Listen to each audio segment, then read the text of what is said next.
नमस्ते मेरे प्यारे दोस्तों, स्वागत है आपका अपने YouTube चैनल मोटिवेट पे स्टडी पर। रेलवे एनटीपीसी इंटर लेवल और ग्रेजुएट लेवल में अब तक साइंस के जितने भी प्रश्न पूछे गए हैं, टोटल अभी तक जो लाटेस्ट एग्ज़ाम हुआ है 2016 से, जब से ऑनलाइन एग्ज़ाम शुरुआत हुई है, तो लाटेस्ट एग्ज़ाम तक अभी तक 183 शिफ्ट में एग्ज़ाम हुआ है। ठीक है, तो उसका टोटल जितना भी साइंस का प्रश्न है सभी का सेट वाइज हम लोग स्टडी कर रहे हैं। ठीक है, तो टोटल 183 शिफ्ट का हम लोग स्टडी करेंगे, जिसमें कि इंटर लेवल का और ग्रेजुएशन लेवल का पीटी और मेंस सभी का प्रश्न इसमें शामिल रहेगा। ठीक है, और इसमें साइंस में हम लोग कितनी चीज़ों का अध्ययन करेंगे, तो फिजिक्स, केमिस्ट्री, बायोलॉजी और ये क्या है, इन्वायरमेंट एंड इकोलॉजी, पर्यावरण एवं पारिस्थितिकी, फिर विज्ञान एवं प्रौद्योगिकी यानी साइंस एंड टेक्नोलॉजी और कंप्यूटर से पूछे गए सभी प्रश्नों का हम लोग स्टडी करेंगे। साथ में मोस्ट एक्सपेक्टेड प्रश्न भी पढ़ते जाएंगे, जो कि आने वाले एग्जाम में निश्चित रूप से पूछा जाएगा।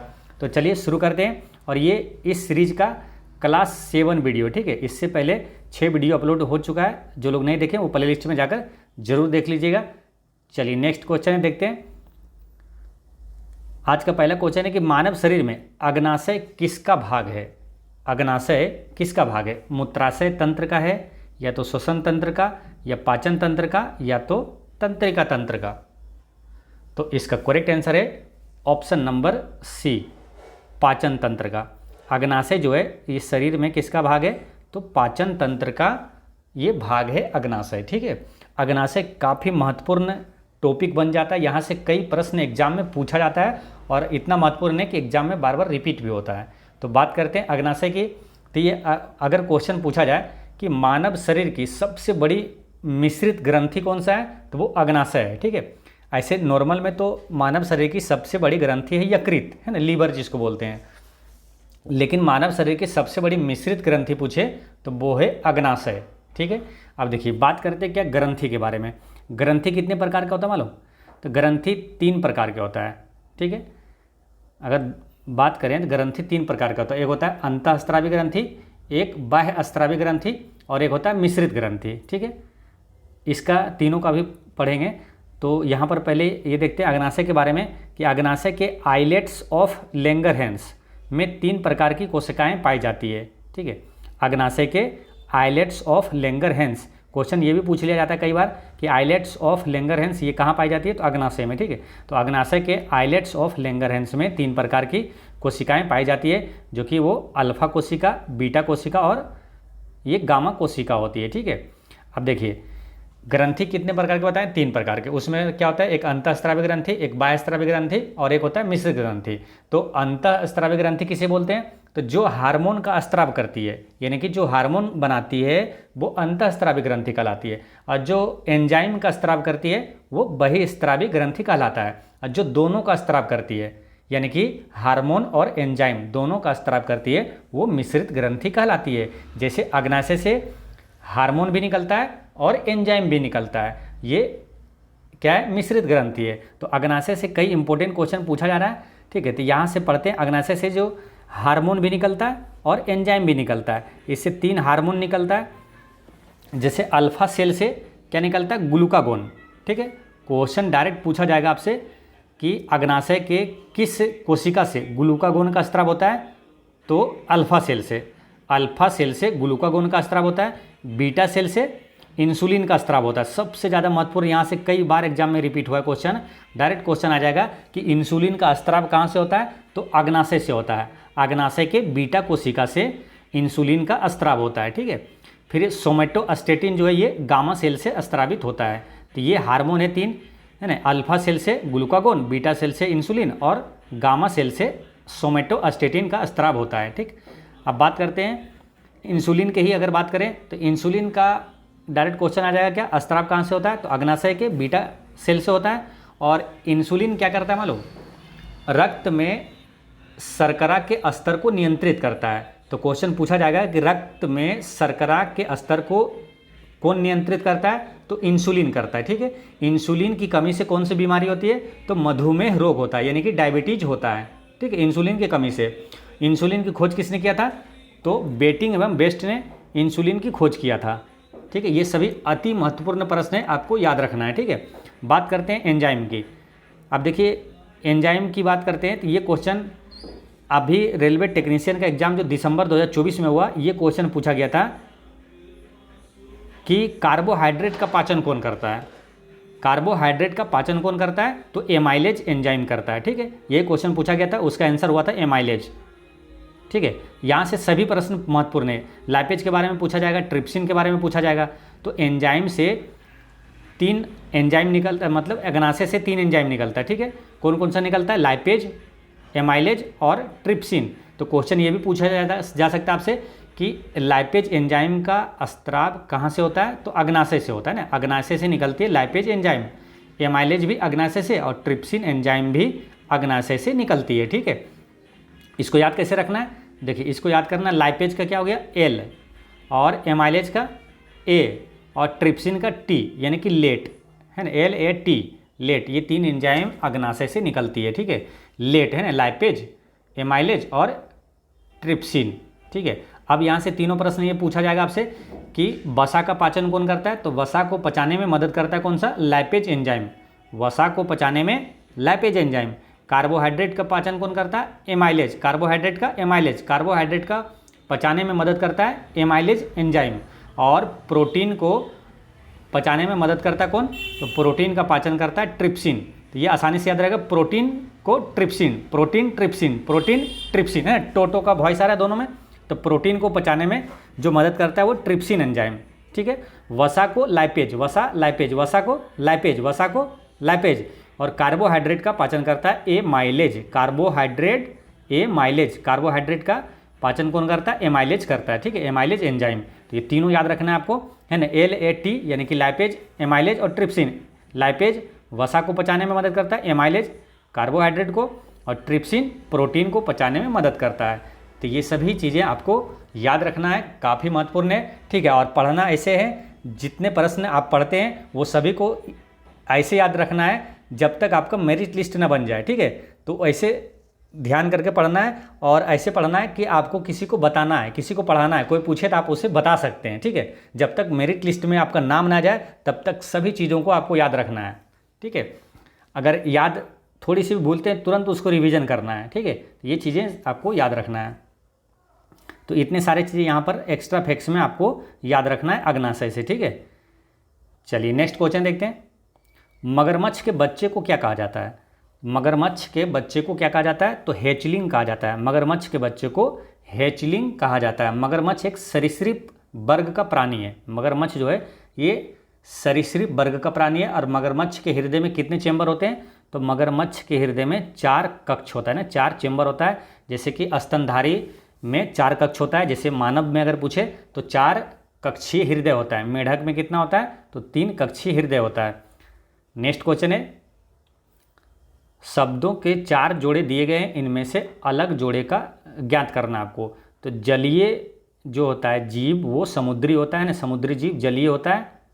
ठीक है, वायवीय ये उभयचर, ये गलत है, क्योंकि उभयचर क्या होता है? ये जल और स्थल दोनों जगह रहता है ना। उभयचर जो प्राणी होता है जल और स्थल दोनों पर आश्रित होता है। ठीक है, केवल वायवीय ये गलत है ना, ऑप्शन नंबर बी ये अलग है। ठीक है, बाकी वायवीय जो है जैसे ये, तो ये आकाश वाला हो गया ना, वायवीय में हवा में, है ना, वायु से, तो आकाश से हो गया। और स्थलीय जो है जन्म जो जीव होगा वो भूमि पर आश्रित होगा। तो ये सब सही है, लेकिन बी वाला गलत था, बी अलग था उसका। ठीक है, तो आंसर ऑप्शन नंबर बी हो गया था। नेक्स्ट है कि निम्नलिखित में से कौन सा इस समूह से संबंधित नहीं है? मालवेयर, फिशिंग, रैनसम और स्पैम। तो इसमें जो है स्पैम ये अलग है। स्पैम क्या है? अवांछित ईमेल को स्पैम कहा जाता है। ठीक है, अवांछित ईमेल को स्पैम कहा जाता है। और मालवेयर, फिशिंग और रैनसमवेयर ये तीनों क्या है? ये कंप्यूटर का एक मतलब क्या है? एक नुकसान पहुंचाता है ना, एक दुर्भावनापूर्ण ये अटैक करता है। ये सब मालवेयर, फिशिंग और रैनसमवेयर।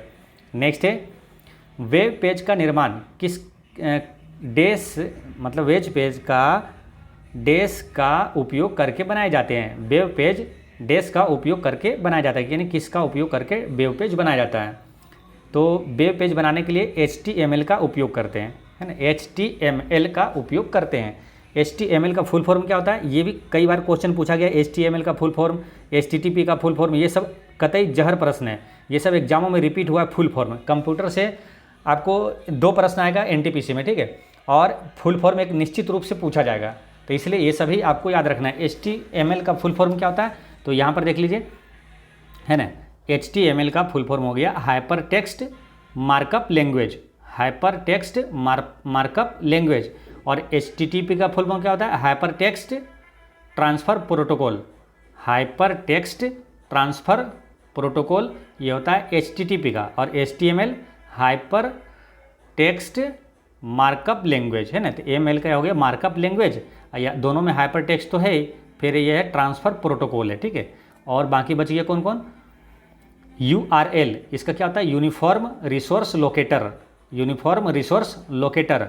और एक है आपका FTP यानी file transfer protocol, file transfer protocol इसका फुल फॉर्म होता है, ठीक। चलिए नेक्स्ट है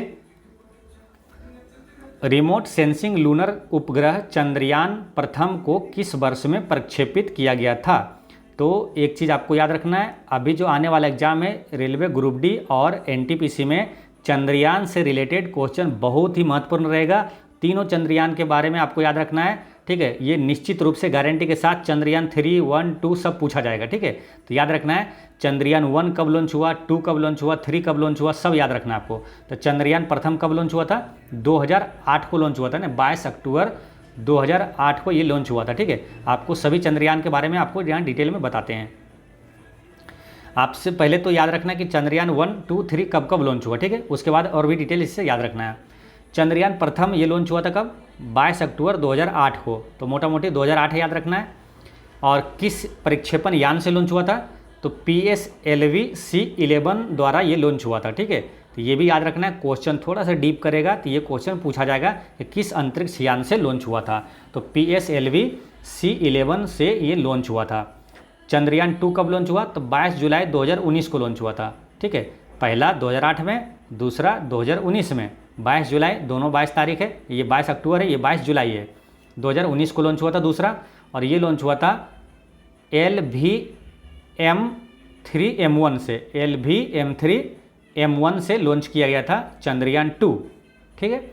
और चंद्रयान 3 कब लॉन्च हुआ, तो 14 जुलाई 2023 को लॉन्च हुआ था। और ये किस यान से लॉन्च हुआ था, LVM-3M4, LVM-3M4 से लॉन्च हुआ, यानी कि बाद वाला जो 3 वाला है ये लॉन्च हुआ था, M4 है इसमें, और 2 वाला में क्या है, LVM-3M1 है, ठीक।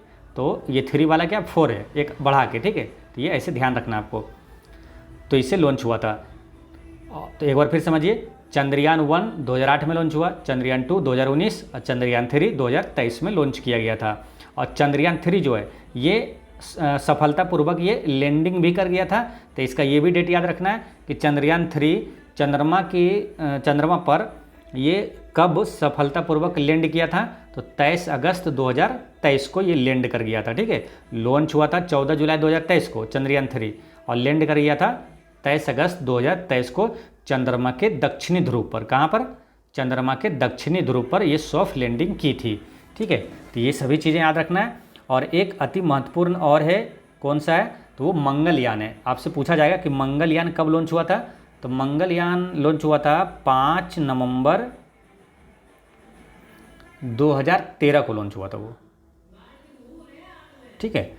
अब यहाँ से एक प्रश्न और पूछा जाएगा, एक एक प्रश्न सभी से, क्या क्या, कि मंगलयान ये कहाँ से लॉन्च किया गया था, चंद्रयान 1 ये कहाँ से लॉन्च किया गया था, ठीक है, मतलब किस राज्य से कहाँ से लॉन्च किया गया था, चंद्रयान 3 कहाँ से लॉन्च हुआ था।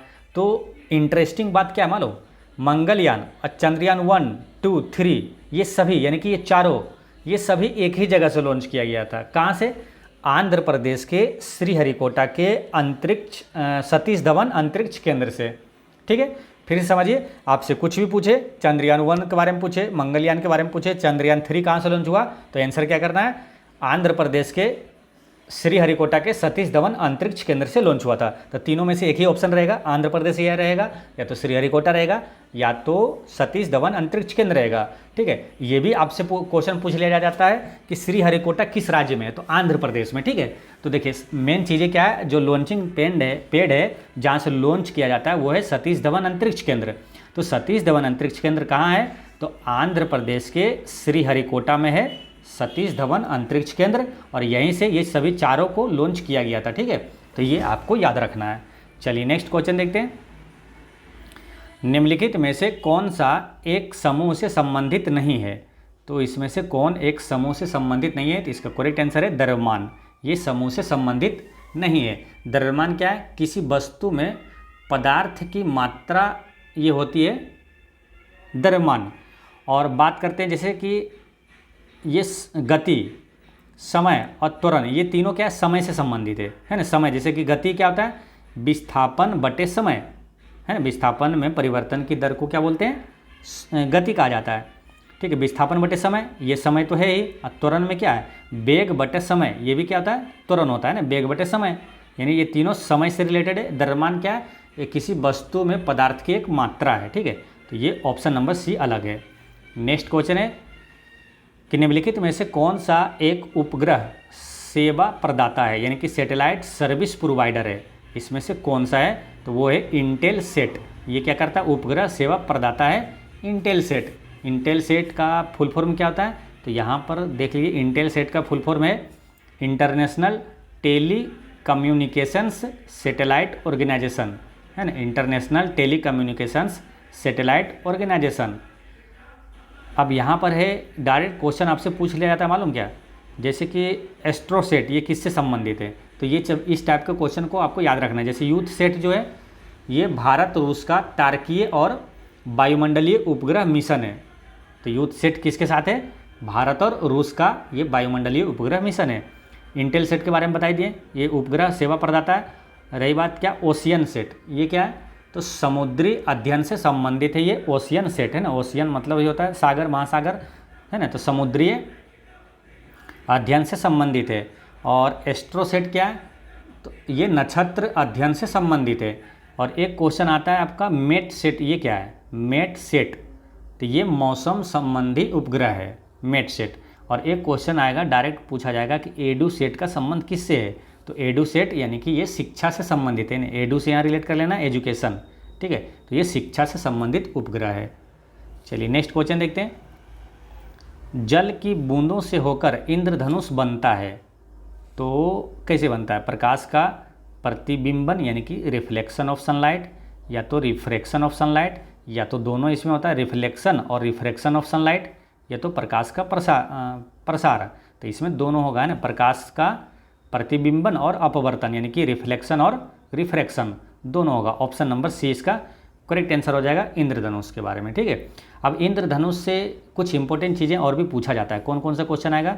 अब देखिए, ये है इंद्रधनुष, है ना। इंद्रधनुष में क्या होता है? सातों रंगें उसमें होती है। ठीक है, अब क्वेश्चन आएगा आपको कि इंद्रधनुष का सबसे ऊपर का रंग कौन सा होता है? ठीक है, तो सबसे ऊपर का रंग कौन सा होगा? लाल होगा। ठीक है, याद रखना है, सबसे ऊपर का रंग होगा लाल।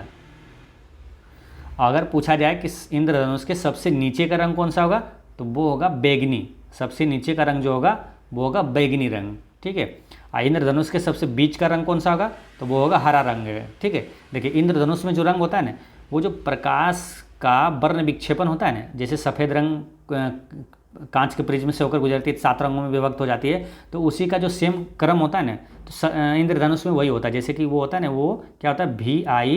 VIBGYOR। जैसे सबसे कम प्रकीर्णन किसका होता है? बैगनी का, वायलेट का। ये क्या? वायलेट, इंडिको, है ना, ब्लू, ग्रीन, येलो, ऑरेंज और रेड है। ठीक है, तो उसमें सबसे कम प्रकीर्णन होता है बैगनी का, सबसे अधिक प्रकीर्णन होता है बैगनी का, सबसे कम होता है लाल का। ठीक है, तो सबसे नीचे जो रंग होता है इंद्रधनुष में, ये होता है बैगनी। सबसे ऊपर जो होता है लाल होता है। ठीक, रेड, जो कि राइट साइड में है, सबसे ऊपर का रंग। इंद्रधनुष का सबसे बीच का रंग पूछे तो देखिए बीच में कौन सा है? यहाँ ग्रीन, है ना। 3 इधर और 3 इधर, अब बीच में कौन सा है? ग्रीन, यानी कि हरा रंग। तो इसी से आपको यहाँ पर याद रखेंगे तीनों चीज़ें। तो इंद्रधनुष के बीच का रंग कौन सा है? तो वो हरा रंग होता है। ठीक, तो ये याद रखना आपको। चलिए नेक्स्ट क्वेश्चन देखते हैं। 1 रुपया और 2 रुपये के सिक्के डेश से बनते हैं, तो ये अब किससे बनता है? तो ये फेरेटिक स्टेनलेस स्टील से बनता है। ऑप्शन नंबर ए इसका करेक्ट आंसर है, फेरेटिक स्टेनलेस स्टील से ये बनता है। अच्छा, एक क्वेश्चन आता है कि जहाँ जो सिक्के की ढलाई होती है ना, सिक्के का ढलाई जो होते बनते हैं सिक्के, उसको क्या बोलते हैं, टकसाल। तो भारत में टकसाल कहाँ पर है, तो क्वेश्चन आ जाएगा कि इनमें से भारत में टकसाल कहाँ है, या तो इसमें से कहाँ टकसाल नहीं है। तो 4 जगह जो है टकसाल है जहाँ के सिक्के बनते हैं भारत में, वो कहाँ कहाँ है, तो मुंबई है, और हैदराबाद में है, कोलकाता में है, और कहाँ, नोएडा में है। इसको याद कैसे रखना है, तो एक शब्द याद रखना है, महकना। क्या है, महकना, यानी कि मुंबई, हैदराबाद, कोलकाता और नोएडा, ये 4 जगह है। नेक्स्ट है कैप्चा डैश एक कंप्यूटर प्रोग्राम है। तो कैप्चा आपको मिलता होगा जब कोई फॉर्म अप्लाई करते हैं, ठीक है, तो आपको कैप्चा नज़र आता है, वो कैप्चा डालने के लिए बोलता है, ठीक है। जब भी कोई फॉर्म अप्लाई कर रहे हैं आप, रेलवे का हो चाहे एसएससी का हो, तो कैप्चा आता है। तो कैप्चा क्यों आता है मालूम, वो ये जानना चाहता है कि ये मतलब कि बोट कर रहा है ना, जैसे कि ये मशीन कर रहा है या तो आदमी इसमें, मनुष्य भी कर रहा है, मानव इसमें है कि नहीं। तो मानव की पहचान करने के लिए ना ये किया जाता है, कैप्चा उसमें डालने के लिए बोला जाता है, ठीक है। तो इसमें आंसर क्या होगा, मानव इनपुट को मशीनी इनपुट से अलग करने के लिए कैप्चा का प्रयोग किया जाता है ना। कैप्चा एक कंप्यूटर प्रोग्राम है, ठीक है। तो मानव और मशीन को अलग करने के लिए होता है, जानने के लिए कैप्चा का इस्तेमाल किया जाता है। तो आंसर क्या हो गया, ऑप्शन नंबर ए इसका करेक्ट आंसर होगा, ठीक है। तो ये ध्यान रखना है, आंसर इसका ऑप्शन नंबर ए होगा। चलिए नेक्स्ट क्वेश्चन है कि नियर फील्ड कम्युनिकेशन है ना, NFC यानी कि नियर फील्ड कम्युनिकेशन डैश पर आधारित है। नियर फील्ड कम्युनिकेशन, नियर मतलब क्या होता है, नियर मतलब पास है ना। तो यहाँ होगा क्या, कम दूरी के उच्च आवृत्ति वायरलेस संचार पर है ना। तो नियर फील्ड कम्युनिकेशन क्या है, कम दूरी के उच्च आवृत्ति, ठीक है। अब जैसे ऑप्शन में ये भी रहेगा कम दूरी के निम्न आवृत्ति, तो ये आंसर नहीं होगा, उच्च आवृत्ति होगा, ठीक है। कम दूरी उच्च आवृत्ति वायरलेस संचार पर ये आधारित होता है नियर फील्ड कम्युनिकेशन, ठीक है। अब नियर फील्ड कम्युनिकेशन जो होता है ना, इसके द्वारा 4 सेंटीमीटर से कम दूरी तक संचार किया जा सकता है। कितना, 4 सेंटीमीटर से कम, ठीक है। नेक्स्ट है, जब मानव शरीर के तापमान में शरीर के सामान्य तापमान से लगभग 5.4 फ़ारेनहाइट से 8 फ़ारेनहाइट की कमी होती है, तो इस स्थिति को डैश के रूप में जाना जाता है। तो जैसे सामान्य तापमान जो होता है कितना होता है, तो 96 फ़ारेनहाइट होता है ना, 96 डिग्री फ़ारेनहाइट होती है। इससे बोला क्या, कम होता है, 5 से 8 अगर फ़ारेनहाइट कम हो जाती है तो उसे क्या बोलेंगे, तो उसे बोलेंगे हाइपोथर्मिया। जब कम हो जाता है, सामान्य तापमान से कम होगा तो वो क्या बोलते हैं, हाइपोथर्मिया बोला जाता है। अच्छा, 100 डिग्री फ़ारेनहाइट से अगर अधिक हो जाए तापमान तो क्या बोलेंगे, हाइपरथर्मिया कहा जाता है। 100 से ज़्यादा हो जाएगा तो हाइपरथर्मिया कहलाता है। और 108 से अगर अधिक हो जाएगा, 108 डिग्री फ़ारेनहाइट से भी अधिक अगर तापमान हो जाए तो उसे हाइपर पायरेक्सिया कहा जाता है। ऑप्शन नंबर डी होगा, है ना। हाइपर पायरेक्सिया कहा जाता है जब 108 से अधिक हो जाए, 108 डिग्री फ़ारेनहाइट से अधिक हो जाए, ठीक है। तो ये आपको याद रखना है। यहाँ पर आंसर क्या हो गया, ऑप्शन नंबर बी इसका करेक्ट आंसर है। नेक्स्ट है, कौन से रोग के उपचार में डायलिसिस किया जाता है। तो डायलिसिस किस रोग में किया जाता है, तो आप सुनते होंगे कि प्रेमानंद जी महाराज का, उसका डेली उनका डायलिसिस होता है, यानी कि किडनी उनका ख़राब है तो डायलिसिस उनका डेली होता है। तो ये होता है क्या, किडनी होगा, गुर्दे की खराबी, है ना। तो ऑप्शन नंबर इसका क्या हो जाएगा, ऑप्शन नंबर सी हो जाएगा, किडनी, है ना। किडनी की जो खराबी होती है उसमें डायलिसिस होता है, ठीक है। तो यहाँ पर यही क्वेश्चन था कि किस रोग में के उपचार में डायलिसिस किया जाता है, तो ऑप्शन नंबर सी इसका करेक्ट आंसर हो गया। अब यहाँ से क्वेश्चन आता है कि गुर्दे की यानी किडनी की इकाई क्या होती है, तो इसका इकाई होता है नेफ्रॉन। क्या होता है, नेफ्रॉन। अब इसी तरह क्वेश्चन आता है, वो होता है न्यूरॉन। न्यूरॉन किसकी इकाई है, तंत्रिका तंत्र की, ठीक है। तो तंत्रिका तंत्र की इकाई पूछे तो न्यूरॉन, और किडनी की इकाई क्या होगा, नेफ्रॉन होगा। नेक्स्ट क्वेश्चन है, न्यू स्टार अंतरिक्ष आधारित एक्स-रे टेलीस्कोप की मदद से डैश का गहन सर्वेक्षण किया जाता है। तो न्यू स्टार अंतरिक्ष आधारित एक्स-रे टेलीस्कोप की मदद से किसका है ना गहन सर्वेक्षण किया जाता है, तो इसमें ब्लैक होल्स का गहन सर्वेक्षण किया जाता है ना। कृष्ण वीवर को इसका गहन सर्वेक्षण किया जाता है न्यू स्टार अंतरिक्ष आधारित एक्सरे टेलीस्कोप की मदद से, ब्लैक होल्स के। ठीक है, अब एक क्वेश्चन यहाँ पर ये आता है कि ब्लैक होल सीमा का निर्धारण किसने किया था यानी कि ब्लैक होल सीमा को किसने प्रमाणित किया था? तो चंद्रशेखर ने किया था। किसने किया था? चंद्रशेखर ने किया था। एक क्वेश्चन यहाँ अगर पूछा जाए आपसे कि हेली नामक धूमकेतु कितने वर्षों पर ये दिखाई देता है? तो 76 वर्षों पर दिखाई देता है। ये भी आपको याद रखना है। नेक्स्ट है, गर्मी अवशोषित करने के लिए तरल के वाष्पीकरण के सिद्धांत का उपयोग डैश में किया जाता है। तो इसका आंसर क्या होगा? गर्मी अवशोषित करने के लिए तरल के वाष्पीकरण का सिद्धांत का प्रयोग किस में किया जाता है? तो ये रेफ्रिजरेटर में किया जाता है। ऑप्शन नंबर 20 का करेक्ट आंसर है रेफ्रिजरेटर। ठीक है, तो वाष्पीकरण किसे कहा जाता है? तो द्रव का वाष्प में बदलना वाष्पीकरण कहलाता है। नेक्स्ट है, मानव शरीर में कंठ को क्या कहा जाता है ना? कंठ को क्या कहा जाता है? तो इसे कहा जाता है, ऑप्शन देख के आप आंसर लगा सकते हैं, इसे क्या कहा जाता है? वॉइस बॉक्स कहा जाता है। ऑप्शन नंबर सी इसका करेक्ट आंसर है वॉइस बॉक्स। नेक्स्ट है कि निम्नलिखित में से कौन सा कथन सत्य है? कौन सा सत्य पूछा? पहला क्या है? पानी हाइड्रोजन और ऑक्सीजन का मिश्रण है। तो ये गलत है, क्योंकि मिश्रण नहीं है बल्कि क्या है? यौगिक है। पानी जो है हाइड्रोजन और ऑक्सीजन का यौगिक होता है। मिश्रण किससे बोलते हैं? जो किसी भी अनुपात में मिल जाए, कोई निश्चित अनुपात नहीं रहता है, वो मिश्रण हो गया। और जो निश्चित अनुपात में मिलता है वो यौगिक कहलाता है। दूसरा ऑप्शन क्या है? पानी नाइट्रोजन और ऑक्सीजन का एक यौगिक है। गलत है, नाइट्रोजन नहीं बल्कि हाइड्रोजन यहाँ होना चाहिए था। पानी ऑक्सीजन और हाइड्रोजन का एक यौगिक है, ये सही है। ऑप्शन नंबर सी इसका करेक्ट आंसर है ना। पानी का यानी कि जल का सूत्र क्या होता है? H2O, है ना। ऑप्शन नंबर यहाँ पर सी इसका करेक्ट आंसर हो गया। नेक्स्ट है, और जल क्या एक सार्वत्रिक विलायक है, ये भी ध्यान रखना है। नेशनल एरोनॉटिक्स एवं स्पेस एडमिनिस्ट्रेशन यानी कि नासा, ये नासा कहाँ है? तो नासा ये क्या है? अमेरिका का एक अंतरिक्ष एजेंसी है। तो ये नासा कहाँ मिलेगा आपको? तो ये है वाशिंगटन में है। ऑप्शन नंबर ए इसका करेक्ट आंसर है ना। अमेरिका का जो राजधानी क्या है? वाशिंगटन DC है। तो ये वाशिंगटन में ही नासा स्थित है। ये नासा क्या है? तो अमेरिका की ये अंतरिक्ष एजेंसी है। जैसे भारत का अंतरिक्ष एजेंसी कौन सा? इसरो।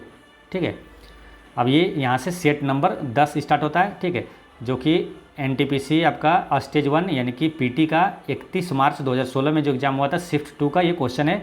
ठीक है, ये सभी कितने मिलीमीटर से 10 किलोमीटर बनता है? कितने मिलीमीटर से 10 किलोमीटर बनता है? तो पहले ये आपको मालूम होना चाहिए कि मिलीमीटर और ये किलोमीटर दिया है, तो मीटर में संबंध क्या है? तो क्या होता है मालूम? 1 मीटर बराबर होता है 1000 मिलीमीटर होता है। 1 मीटर बराबर, तो 1 किलोमीटर बराबर कितना होगा मालूम? देखिए 1 मीटर बराबर है क्या? 1 पर 3 शून्य है ना, यानी कि 10 के पावर 3 है ये। ठीक है, तो 1 मीटर में जब 1 किलोमीटर में बदलेंगे तो इसको 1 किलोमीटर बराबर कितना हो जाएगा? तो 1000 से इसमें गुना हो जाएगा ना, यानी कि 10 के पावर ये 6 हो जाएगा। 10 के पावर 6 मिलीमीटर हो जाएगा। 1 किलोमीटर बराबर 3 शून्य इसमें बढ़ेगा। ठीक है, तो 10 के पावर 6 मिलीमीटर हो जाएगा। अब बोला क्या? 10 किलोमीटर बराबर कितने किलोमीटर बराबर? 10 किलोमीटर होता है। कितने मिलीमीटर बराबर? तो 10 किलोमीटर कितने मिलीमीटर से 10 किलोमीटर बनता है? तो 1 किलोमीटर को इसको 10 बनाएंगे तो इसमें शून्य से एक बार और गुना करेंगे 10 से, तो फिर इधर भी गुना कर दीजिए मिलीमीटर में भी। तो 10 के पावर ये 6 है, एक बार और 10 से गुना करिएगा तो 10 के पावर क्या हो जाएगा? ये 10 के पावर एक यहाँ जुट जाएगा, 10 के पावर 7 हो जाएगा, है ना। यानी कि 10 के पावर 7 मिलीमीटर से 10 किलोमीटर बनेगा।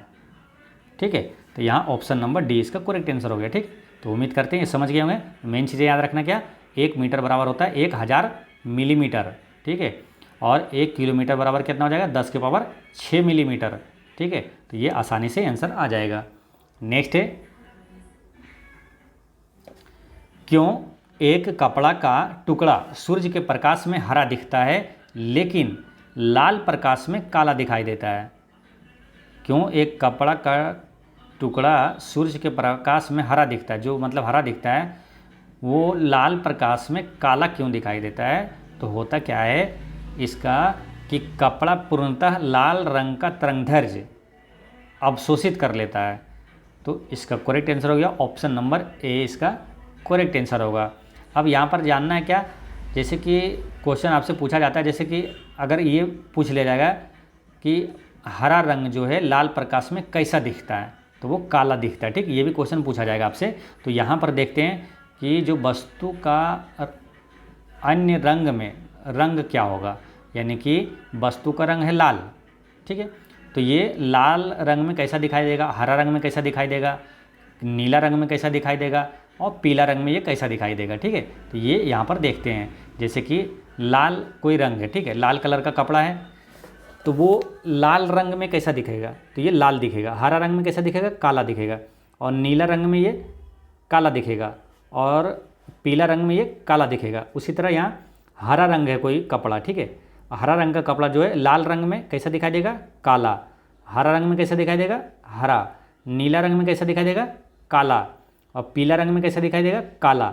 अब यहाँ पर एक चीज़, यहाँ पर कॉमन चीज़ ध्यान देना, क्या मालूम, जैसे अगर लाल है ना, तो ये सिर्फ लाल में ही लाल दिखाई देगा। लाल में सिर्फ मतलब स्वयं के कलर में, और स्वयं के कलर ही का ही दिखाई देगा। ठीक है, जैसे लाल है तो ये लाल में लाल दिखाई देगा। ठीक है, बाकी सभी में ये काला दिखाई देगा। देखिए यहाँ पर है ना, काला काला काला।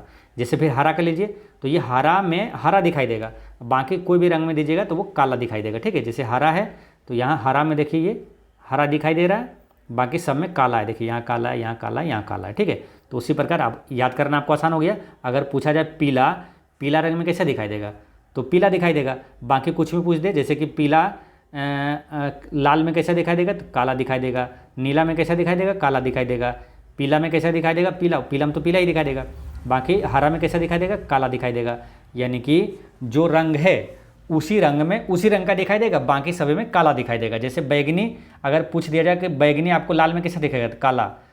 नीला में काला, हरा में काला।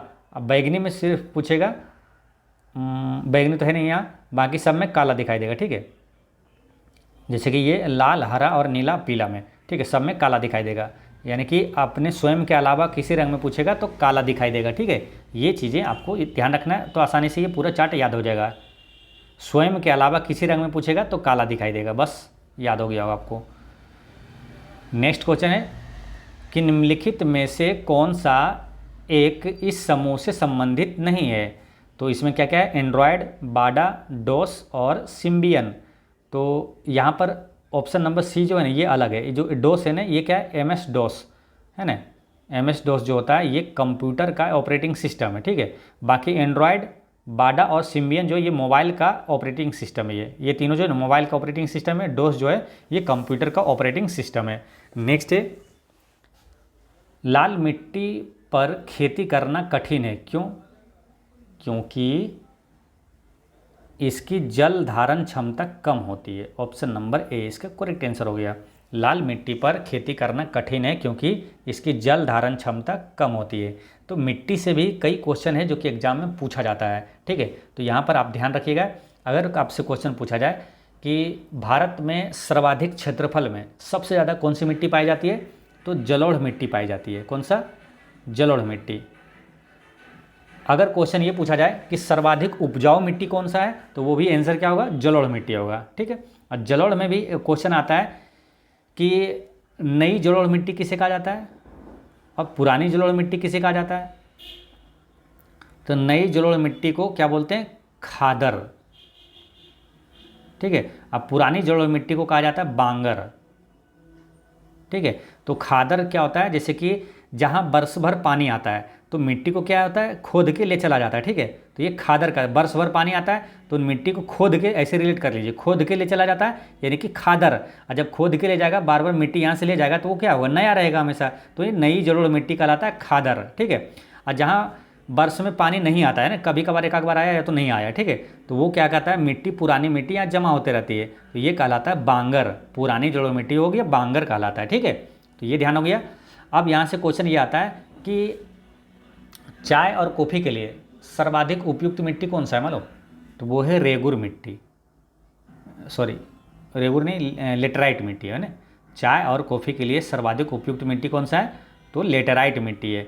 और एक क्वेश्चन आएगा कि काजू की खेती के लिए सर्वाधिक उपयुक्त मिट्टी कौन सा है, तो लाल लेटराइट मिट्टी। कौन सा, तो लाल लेटराइट मिट्टी काजू की खेती के लिए सबसे उपयुक्त है।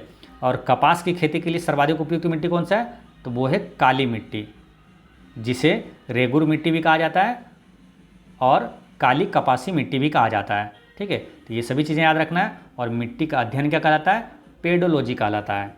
नेक्स्ट क्वेश्चन है, ब्लीचिंग पाउडर का सर्वाधिक सक्रिय घटक है, तो सर्वाधिक सक्रिय घटक कौन सा है? मतलब सिंपल है, ब्लीचिंग पाउडर का रासायनिक नाम क्या होता है? Calcium hypochloride. Option number B इसका करेक्ट आंसर हो गया।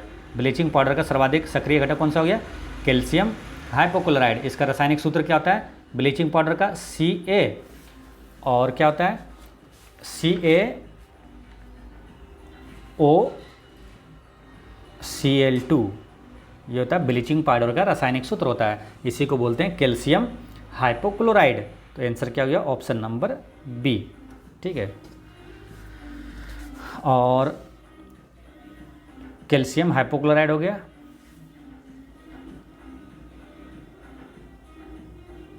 और इसमें क्वेश्चन आता है कि कैल्शियम हाइपोक्लोराइड में यानी ब्लीचिंग पाउडर में जो एक शुद्धिकरण इसमें एजेंट कौन होता है? तो इसमें होता है क्लोरीन, है ना। क्लोरीन इसमें होता है शुद्धिकरण, जो एजेंट होता है क्लोरीन। जल के शुद्धिकरण में किस गैस का प्रयोग किया जाता है? तो क्लोरीन का प्रयोग किया जाता है। ठीक है, चलिए नेक्स्ट क्वेश्चन है, 1 गीगाबाइट दशमलव मान में होगा। 1 गीगाबाइट बराबर क्या होगा? 1000 बाइट्स होगा, या तो 1000 स्क्वायर बाइट्स होगा, 1000 क्यूब बाइट्स होगा, या 1000 के पावर 4 बाइट्स होगा। 1 गीगाबाइट बराबर क्या होगा? यहाँ से क्वेश्चन अक्सर एग्जाम में पूछा जाता है और निश्चित रूप से आपसे पूछा जाएगा। ठीक है, और कई क्वेश्चन है ना, पिछले एनटीपीसी में कई शिफ्ट में क्वेश्चन कंप्यूटर से और गीगाबाइट से पूछा गया था। मतलब गीगाबाइट, मेगाबाइट है ना, एक्साबाइट, ये सब चीज़ है। ठीक है, तो यहाँ पर आपको पूरा डिटेल आपको बताते हैं। ठीक है, देखिए पहले हम लोग को मोबाइल में क्या आता है, देखते हैं ना कि 1 GB आता है। ठीक है, 1 GB डाटा रहता है। तो 1 GB डाटा उसको फिर क्या बोलते हैं, उसमें MB रहता है कि जब डाटा खत्म होने लगती है तो वो बोलते हैं ना 500 MB बचा है, 600 MB बचा है। ठीक है, और तो सबसे जो कम होता है ना वो होता है KB, सबसे छोटा होता है यहाँ पर KB। 1 KB किलोबाइट बराबर कितना होता है? 1 किलोबाइट बराबर 1024 बाइट्स होता है। और 1 MB बराबर होता है 1024 किलोबाइट्स होता है। और 1 GB बराबर कितना होता है? 1024 मेगाबाइट्स होता है। और 1 टेराबाइट बराबर होता है 1024 गीगाबाइट होता है। ठीक है, तो क्वेश्चन क्या आया था? 1 गीगाबाइट बराबर। ठीक है, तो 1 गीगाबाइट बराबर देखिए मोटा मोटी चल रहे हैं कहाँ? देखिए 1, 2 और 3, यानी कि 1000, 1024 को मानिए 1000 और 3 चले, यानी कि पावर 3 आ चुके हैं। यानी कि बाइट्स में अगर आएंगे तो ये 1000 के पावर क्यू है ना, 3 बार चलें है ना, तो 1000 के पावर 3 बाइट्स हो जाएगा। तो वही क्वेश्चन यहाँ से पूछा गया था कि 1 गीगाबाइट बराबर क्या होगा? तो 1 गीगाबाइट बराबर हो जाएगा 1000 के power 3 bytes. Option number C इसका करेक्ट आंसर हो जाएगा। ठीक है, अब यहाँ से कई क्वेश्चन पूछा जाएगा आपसे, तो यहाँ याद रखना है। जैसे डायरेक्ट ये भी क्वेश्चन पूछ लिया जाता है कि आपको दे देगा KB, किलोबाइट, मेगाबाइट, गीगाबाइट और टेराबाइट। बोलेगा इसमें से सबसे बड़ी इकाई कौन सा, सबसे बड़ी इसमें से कौन सा है। ठीक है, तो याद रखना है, इसको आपको पूरा डाटा याद रखना है। कौन सा बड़ा हो जाएगा इसमें? टेराबाइट सबसे बड़ा हो जाएगा इसमें। ये चारों में से कौन सा होगा? टेराबाइट बड़ा होगा। ठीक है, इस टाइप का क्वेश्चन आपसे पूछा जाएगा, इनमें से कौन सा बड़ा होगा। तो सबसे बड़ा इसमें मान किसका है? यहाँ पर टेराबाइट का है। ठीक है, जैसे किलोबाइट है उससे बड़ा है, मेगाबाइट उससे बड़ा, गीगाबाइट उससे बड़ा, टेराबाइट उससे बड़ा है ना, पेटाबाइट जैसे कि जैसे मेगाबाइट है। ठीक है, तो 1024 मेगाबाइट बराबर होता है 1 गीगाबाइट, फिर 1024 गीगाबाइट बराबर होता है 1 टेराबाइट, है ना। तो इस तरह से बढ़ते क्रम में ये। ठीक है, इसको याद कैसे रखना मालूम आपसे? पूरा में से पूछ लिया जाएगा कौन बड़ा है कौन छोटा है। ठीक है, कुछ भी डाल देगा। तो इसको याद कैसे रखना है? देखिए इसमें है कितना, 1 2 3 4 5 6 7 8 है ना, 8 हुआ। ठीक है, अब देखिए इसको याद कैसे करना है? तो पहले 4 याद करते हैं। पहले किलो से स्टार्ट होता है ना, किलोबाइट, फिर मेगाबाइट। तो इसको याद रखना है, किलोबाइट है ना, फिर है मेगाबाइट, और उसके बाद गीगाबाइट है ना, है ना, गीगाबाइट है, उसके बाद है टेराबाइट। तो देखिए ये 4 से एक हो जाएगा क्या? कम गिट्टी। इसको क्या बोलिए? कम गिट्टी। ये चारों याद हो गया, कम गिट्टी। और उसके बाद क्या है? टी, यानी कि टी से क्या? टेराबाइट, यहाँ तक याद हुआ, कम गिट्टी। उसके बाद क्या? पेटाबाइट। ठीक है, पेटाबाइट, ये 5 याद हो जाएगा इससे आपको। एक बस लाइन याद रखिएगा ना, आपको आसानी से याद होगा। कुछ ना कुछ अगर ऐड कर देते हैं ना, कुछ ना कुछ इसमें से हिंट ले लेते हैं तो आपको याद रहता है आसानी से। कम गिट्टी पेटाबाइट, ये 5 आपको याद हो गया। अब 5 याद हो गया क्रम से, है ना, किलोबाइट, उसके बाद 10 मतलब 1024 किलोबाइट बराबर क्या हो जाएगा, 1 मेगाबाइट हो जाएगा। फिर 1024 मेगाबाइट बराबर 1 गीगाबाइट हो जाएगा। इस तरह से सिंपल याद रखना आपको। किलोबाइट उससे बड़ा होता है मेगाबाइट, उससे बड़ा गीगाबाइट, उससे बड़ा टेराबाइट, उससे बड़ा पेटाबाइट, यानी कम गिट्टी पेटाबाइट। ये 5 याद हो गया, कम गिट्टी पेटाबाइट 5, कम गिट्टी पेटाबाइट। उसके बाद क्या देखिए, उसके बाद है पेटाबाइट हो गया यहाँ, उसके बाद एक्साबाइट, ठीक है। तो एक्साबाइट को, है ना, एक्स से रिलेट करिए, ठीक है, एक्स। उसके बाद है एक्साबाइट के बाद है जोटाबाइट, उसके बाद है योटाबाइट, सबसे बड़ा है योटाबाइट। तो इसको कैसे याद करना है, देखिए, कम गिट्टी पेटाबाइट 5 हो गया। उसके बाद क्या होता है लास्ट में, जब ABCD में क्या होता है, XYZ होता है लास्ट में, ठीक है। लेकिन यहाँ पर क्या बोलना है, XZY, एक्साबाइट, जोटाबाइट और योटाबाइट, यानी कि सबसे बड़ा हो जाता है योटाबाइट, ठीक है, सबसे बड़ा योटाबाइट हो जाता है, ठीक है। तो इस तरह से आपको एक लाइन याद रखना है, कम गिट्टी पेटाबाइट XZY, कम गिट्टी पेटाबाइट XZY, पूरा क्रम से आपको याद रहेगा, ठीक है। तो अब यहाँ पर क्या देखते हैं कि अगर क्वेश्चन आपसे पूछा जाए कि कंप्यूटर की क्षमता मापने की सबसे छोटी इकाई क्या होता है मालूम, वो होता है बीट। कंप्यूटर की क्षमता मापने की सबसे छोटी इकाई होता है बीट, और 1 बीट बराबर होता है 8 बाइट, नहीं 1 बाइट बराबर, है ना, क्योंकि बीट तो सबसे छोटा होता है, तो बीट सबसे छोटा हुआ ना, सबसे छोटा बीट हुआ, तो 1 बाइट बराबर होता है 8 बीट होता है, ठीक है। और एक क्वेश्चन आता है ये वाला, एक निब्बल में कितने बीट होते हैं, एक निब्बल में 4 बीट होता है, एक निब्बल बराबर 4 बीट होता है, यानी कि ऐसे कह सकते हैं हम लोग, एक निब्बल बराबर 4 बीट होता है ना, यानी कि 8 बीट अगर यहाँ है तो ये कितना हो गया, 2 निब्बल हो गया, यानी कि 1 बाइट बराबर 2 निब्बल हम लोग बोल सकते हैं, है कि नहीं, बोल सकते हैं ना, 1 बाइट बराबर 2 निब्बल, है ना, 1 निब्बल बराबर 4 बीट, और यहाँ 8 बीट है, यानी कि 2 निब्बल के बराबर है। तो ऐसे भी आप बोल सकते हैं, ऐसे भी क्वेश्चन अगर घुमा के पूछे तो आप आसानी से बता सकते हैं। तो याद क्या रखना है इसमें, 1 निब्बल बराबर 4 बीट होता है, ठीक है, और 1 बाइट बराबर 8 बीट होता है। और 1 बीट में जो होता है, जो उसमें किससे निर्धारित हम लोग करते हैं, इसमें जो बाइनरी जो कोड होता है, बाइनरी संख्या नंबर होता है, वो 0 और 1 होता है, ठीक है, क्या होता है, 0 और 1 होता है। तो ये सभी चीज़ें आपको याद रखना है। तो आज की वीडियो इतना तक ही रहने देते हैं, ठीक है। और एक क्वेश्चन आपके लिए पूछते हैं, वो कौन सा है, तो क्वेश्चन ये है कि AB रक्त वाला व्यक्ति, AB रक्त वर्ग वाला एक व्यक्ति, अब ऑप्शन 4 दिया हुआ है, क्या क्या है कि A, B और O रक्त वर्ग वाले लोगों को रक्तदान कर सकता है, या सार्वभौमिक रक्तदाता कहा जाता है, किसी भी वर्ग से रक्त ले सकता है, ना तो सार्वभौमिक प्राप्त करता है ना ही दाता है। तो ये किसके बारे में पूछा है, AB के बारे में। तो AB जो ब्लड ग्रुप है वो क्या कर सकता है, ये चारों में से ऑप्शन आपको बताना है, आंसर क्या होगा, ठीक है। तो इसका आंसर आप कमेंट में दीजिएगा। मिलते हैं नेक्स्ट वीडियो में, पढ़ते रहें, मुस्कुराते रहें। जय हिंद।